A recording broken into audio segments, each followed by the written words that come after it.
About a year ago, I had a discussion on my mother's Facebook page, unfortunately, discussing the concept of liberty. Two things evangelical Christians love is the Bible and liberty, especially Tea Party types. It was over a quote someone posted by Ron Paul. "Our lives come from our Creator, and our liberty comes from our Creator. It has nothing to do with our government granting it." However, it got me thinking, nowhere in the Bible is liberty discussed, except from sin. Quite the opposite, actually. Living in slavery and persecution on earth ensures you a great reward in heaven. The idea of liberty is a very new idea and certainly was not something Jesus stood for. People are expecting the Messiah to come be a king and run the Romans out and free them from persecution. Monarchy, or at least theocratic judicial rule, is central to Judaism. However, Jesus told them the exact opposite, and be submissive to whoever was in power at the time.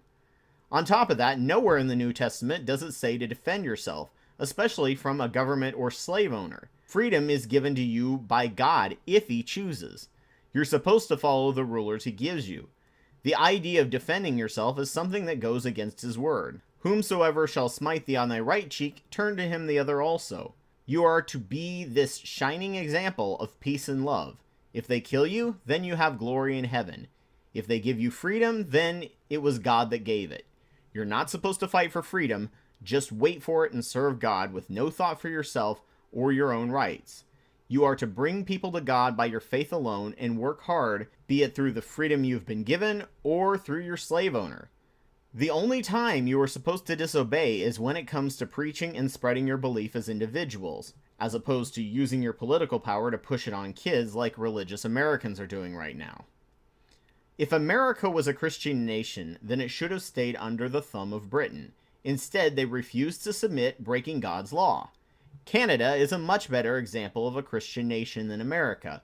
They waited patiently for freedom. We fought for it. The most anti-tax people in America are supposed devout Christians. However, Jesus said, "Render unto Caesar things that are Caesar's." This wasn't even the supposed oppressive representative government that they claim we have now. This was a forced imperial subjugation with zero representation, and He told Christians to submit to it. Slaves submit to your masters? I don't see any liberty in the Bible. The early church was a communistic theocracy with the power of the leader to kill anyone for lying just through prayer. Plymouth Rock Puritans tried the same system of government, but it failed massively as they didn't have the same superpower to keep people from slacking off.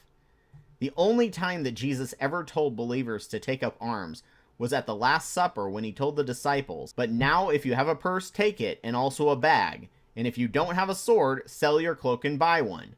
Luke 22:36. This was only in reference to their entrance and arrest to the Garden of Gethsemane. And Jesus just seemed to be jerking them around by telling them to do this, and then Peter cut off a soldier's ear like anyone would have if they were told to buy a sword. But Jesus rebuked him, healed the man's ear, and went passively and peacefully. American gun culture is very much anti-Christian, unless you buy a gun not to use it specifically to show how pious you are. One of the commenters responded with these verses sadly out of context. On defending ourselves and others. "How long will you defend the unjust and show partiality to the wicked? Defend the cause of the weak and fatherless. Maintain the rights of the poor and oppressed. Rescue the weak and needy. Deliver them from the hand of the wicked." Psalm 82, 2-4. This particular psalm has really little context. It's a praise to God, but at the same time does not exactly say who the psalm was aimed at. Was that at a king? Was it aimed at a regular individual who really doesn't have the power to judge? It really does sound like it was more aimed at a king. Either way, it's not a commandment. It was a song, and not written by God. It also doesn't stipulate how to defend them. Through violence? The law? Which law? What if the law is insufficient enough to defend them through things like loopholes? If it's God's law, then there's no possibility of loopholes.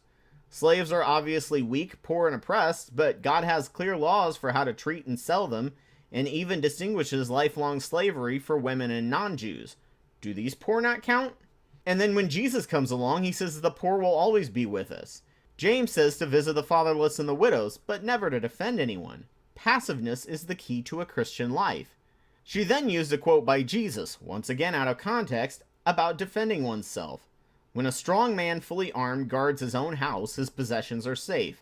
Luke 11:21. This was in reference to demons and Jesus defending accusations that his casting out devils meant he was in league with Beelzebub. The very next verse basically just discussed survival of the fittest. But when a stronger than he shall come upon him and overcome him, he taketh from him his whole armor, wherein he trusted, and divideth his spoils. Meaning that the only way to cast out devils was by being more powerful than devils, aka God. In this particular case, perhaps God could be condoning gun ownership to defend yourself from robbers, but it certainly could never be used to rise up against your rulers. The final response in our discussion was on black slavery, which, of course, they never can grasp whenever I explain the whole lifelong slavery of women and non-Jews.